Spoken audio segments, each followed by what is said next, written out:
falling in love. That magical once-in-a-lifetime moment of certainty when you know that this is meant to be. Until the bubble bursts. And just as easily you fall out of love. One moment it's all plain sailing, and then the wind drops. The passion dies, or maybe you hit a rough patch in its stormy seas.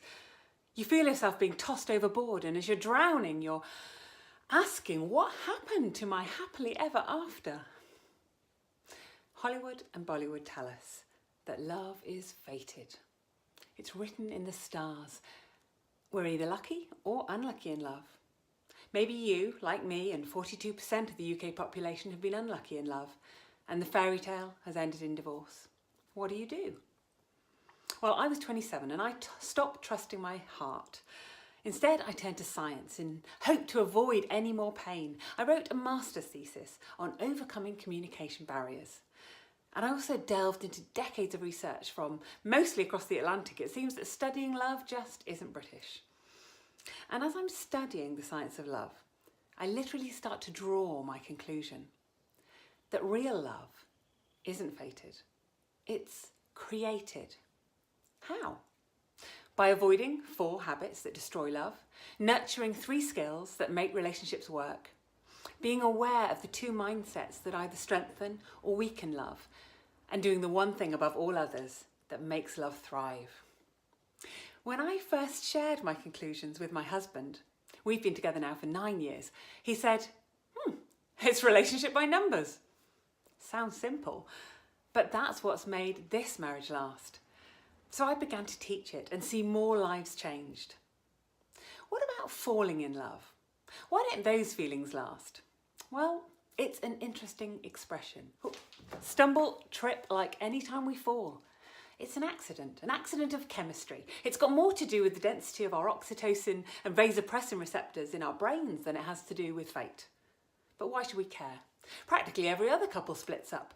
Happily ever afters really are for the fairy tales. Well, surprisingly, that's not true. Around 20% of couples grow happier as the years go by. And if we learn from them, we could prevent 7 out of 10 divorces. We could live between 4 and 15 years longer. We'd have less contagious diseases, less stress, depression, addiction, teenage pregnancies. We'd actually be more likely to get promoted and earn higher salaries. The list goes on. Just think what positive progress we could make in our communities, in our world, if we weren't bogged down with this pain of this tricky relationship stuff. We need love in our lives if we're going to thrive. And falling in love is a survival instinct, which motivates us to pair for life. Now, only 3% of mammals do this. The prairie vole, the European beaver, the sperm whale, a few others. What do they have in common? Well, they have the largest brains within their subspecies. And guess who has the biggest brain amongst the primates? Could this make sense of our overwhelming desire to make love permanent? But if we are neurobiologically hardwired to stay with one partner for life, shouldn't lasting love come more naturally? Well, for that 20% it does. But I think the myth that love is fated and out of our control means that the rest of us struggle. My gran lived to almost 100. She was wonderful. She had a cheeky smile and a head full of auburn curls, and after she died, we found her diaries. In a poignant entry from the 1930s, she tells how she was irresistibly drawn to a tall, dark, silent actor at her local amateur dramatic society. And then we noticed she had scrawled something in faint pencil in the margin. Just 3 little words. I wonder why. She was married for more than 5 decades to a rather austere and inexpressive man. As a relationship coach, I often ask people how they want to reflect back on their lives when they're nearing 100. And what about you? What do you want to look back on? Imagine it as if you're there now. If you like, close your eyes. You're almost 100. You're surrounded by those you love. You've lived a long, satisfying life. What do you feel most proud of? What's made your heart sing? And when you look back on love, what 3 little words will you have written into the margin of your diary? What do you need to do right now to create that future? Because there's time for all of us to have more love in our lives. But how? Who teaches teaches us to love well. Well, first time round, it didn't really occur to me that if I wanted to dive into the ocean of life with someone, I could really do with some swimming lessons. After I'd been divorced a few years ago, when I was feeling very, very single, I'm going around and I'm asking anyone and everyone for advice. And then I experiment in my own love life. I call it my desperate decade of dating because it really was painful. A client of mine said the other day, shouldn't dating actually be listed as a form of torture? Well, Mum's neighbours were a couple in their 90s. She was practically bald, few wisps of hair poked up through her shiny scalp, and her husband, 70 years they'd been married, and he had this mischievous expression peeping out from under his bushy grey eyebrows. And I remember asking them the secret to lasting love, and he looked across at her and he said, she's as beautiful as the day we met. Here's what they did to make love last. They put on their rose-coloured spectacles and they never took them off. But if yours have fallen off, as mine have done from time to time, then it's not too late. It's not too late to learn the skills we need to put them on and to keep them on. Relationship skills. Now, what does that mean to you? People often think that if they could just solve their problems and just get their partner to communicate better, then love would come flowing back. But even in the best marriages, 69% of conflicts are never fully resolved. And there's no correlation between brilliant communication and happily ever after. So if it's not conflict resolution and communication skills that make love last, what does? Well, the skill is to create a deep emotional connection in the space between you and your partner, and to prioritise that connection above all else in order to keep it strong. So if we want to sail the stormy seas of life with someone, what's even better than learning to swim? Building a ship. So first, we build a sound hull of friendship and all the skills that make that friendship strong. So we need to be asking ourselves constantly, am I responding positively to my partner? Am I empathising with him? Do I really try to feel what it's like to be him in his world, with his joys, with his struggles? Am I expressing love in ways that really touch his heart and fill his treasure chest to overflowing? Am I telling him how much I appreciate and admire him? And am I treasuring the time that we spend together? Am I present? Or am I distracted by screens or thinking just, well, why worry? There's always tomorrow. When my father was dying, I had so much I wanted to say to him, how much I loved him, how grateful I was for everything. And I was amazed at Mum. She didn't seem to feel any urgency. They'd spent 38 happy years together, and she had shown her love to him in 100 acts of daily kindness. And that's exactly what researchers have seen when they've watched what great couples do. Great couples wake up each day with a smile for each other, a cup of tea if you're British, a thank you, a hug, a compliment. Dad used to say to Mum, has anyone ever told you how beautiful you are? To which she always replied, yes, you have. So times those 5 little lovely connections by 20 and you have 100 moments of connection that create your happily ever island, that ocean or oasis of love in a sea of distraction. So is the happy 100 part of your daily routine? And if it's not, could you make it so? This first set of skills strengthens our friendship so that we don't have a leaky hull. But love is more than friendship, and a hull won't go far without sails. Of course, emotion is the wind in the sails of our relationship. So we have to find a way to harness emotion. And that's what the second skill set is really all about. We can sail full mast when we can solve problems skillfully, when we can be open to the possibility that there's treasure beneath those conflicts that we can't resolve. By healing, when we repair the sails, when we fight and when the sails get torn. And by using our imaginations to create the sensuality and the erotic connection that reignites the spark, the passion, when we're fully committed, when we've been in a relationship for a long time. So true love is created. But if we don't have that second skill set, then emotions can send our ship veering off course. We can end up in stormy waters or drifting into icy seas and end up feeling emotionally dead. And that's where the third skill set comes in, knowing our purpose. We have to know where we're heading. So this is about climbing up the rigging into the crow's nest, looking out, seeing our happily ever island. A couple I worked with recently were, well, they seemed the perfect match. They were planning an amicable divorce, which was crazy because their friendship was unshakable and you could really see that they loved each other. But of course, that wasn't enough.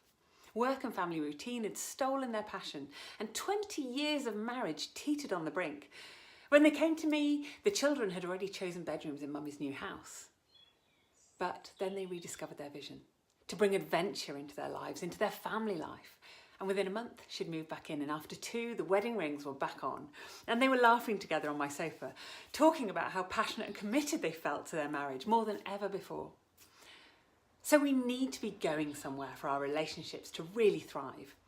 Supporting each other's dreams is what gives us that positive purpose and progress. And then we can steer our relationship, we can navigate towards our happily ever island and away from the icebergs. Now, even unsinkable friendships, that ship of dreams like the Titanic, can be sunk by icebergs. I met my ex-husband when I was 15, and we saved ourselves for our wedding night. We figured we could overcome anything if we could get through 5 years of raging teenage hormones. But we were no match for the icebergs, those toxic habits that gouge holes in the sound hull of friendship.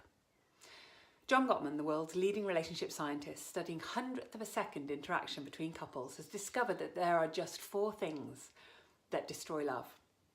What are they? Well, they're criticism, when we stop admiring and appreciating each other. They're defensiveness, when our walls are up, we're not treasuring that time together. Contempt, the antithesis of empathy, and that's literally a killer. Contempt suppresses our immune system, makes us prone to disease. And what's last of the 4? It's emotional disengagement, when we stop responding, and that response is the thing that creates trust. So they follow on from each other like deadly dominoes. Maybe you bring something up in a way that's just a little bit critical, and perhaps naturally you're met with a wall of defence. So you feel you're not getting through, and you try harder until you're feeling so angry, and he's disengaging, giving you the silent treatment. And for many years, I believed my ex-husband was the reason our 7-year marriage failed.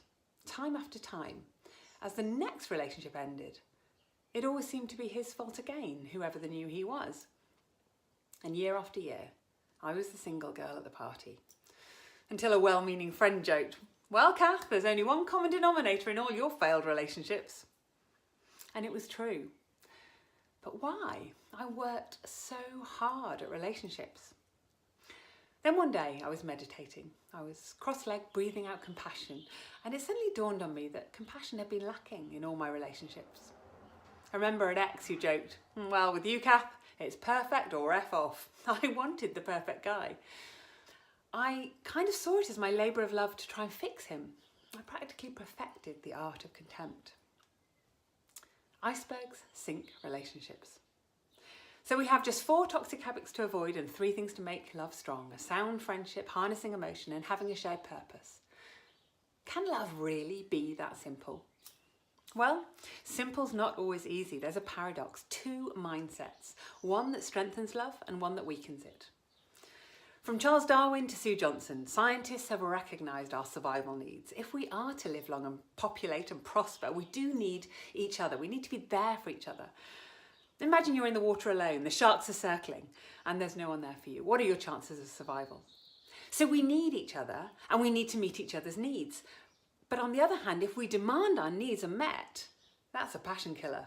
Neediness doesn't create intimacy. So I was at a party, and the table was laden with strawberries and cherries and bananas and bowls of melted chocolate and whipped cream. But before we ate, our host said, "There's just one rule. You can't feed yourself." So you can imagine the hilarity as we dipped and crammed sticky fruit into each other's mouths. And it was an unselfish, unself-consciously brilliant night. Naturally, people fell in love. Why? Because our mindset was to meet each other's needs, forgetting entirely about our own. So if we tell our lover, "I'll be responsive and empathetic and appreciative if you are," or "I'll do my 50 positive things if you'll do yours," and if we say, "I'll be committed to this relationship as long as you are," then trust is diminished and joy and love just fade. So what's the one thing more than any other that brings the winds of love rushing back to fill the sails. It's this: say yes to your partner. Find every possible way to say yes. Yes, I'm here for you. Yes, let's follow our dreams together. Yes, I'll commit 100%, even when you're struggling. We can even say an authentic yes when we want to say no. What do I mean? Well, let's take that hardest conversation of all. Your partner wants it, you're exhausted.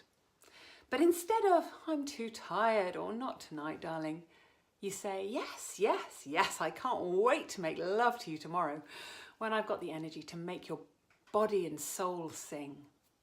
Telling the truth authentically and with love takes creative energy. When we're tired, we don't rise to the highest expectations we have of ourselves. We fall to the level of our training. So if we want to make progress in relationship skills, we need to train.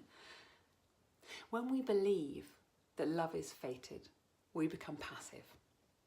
We have no power to turn things around. We hear it so often, it just wasn't meant to be. But we're creators of love. Our big brains, our ability to learn these relationship skills makes lifelong love possible.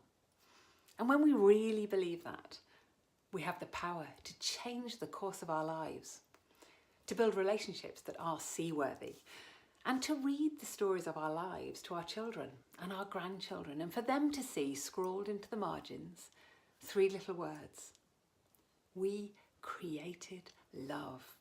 True love's no fairy tale. It's not fated. It's created.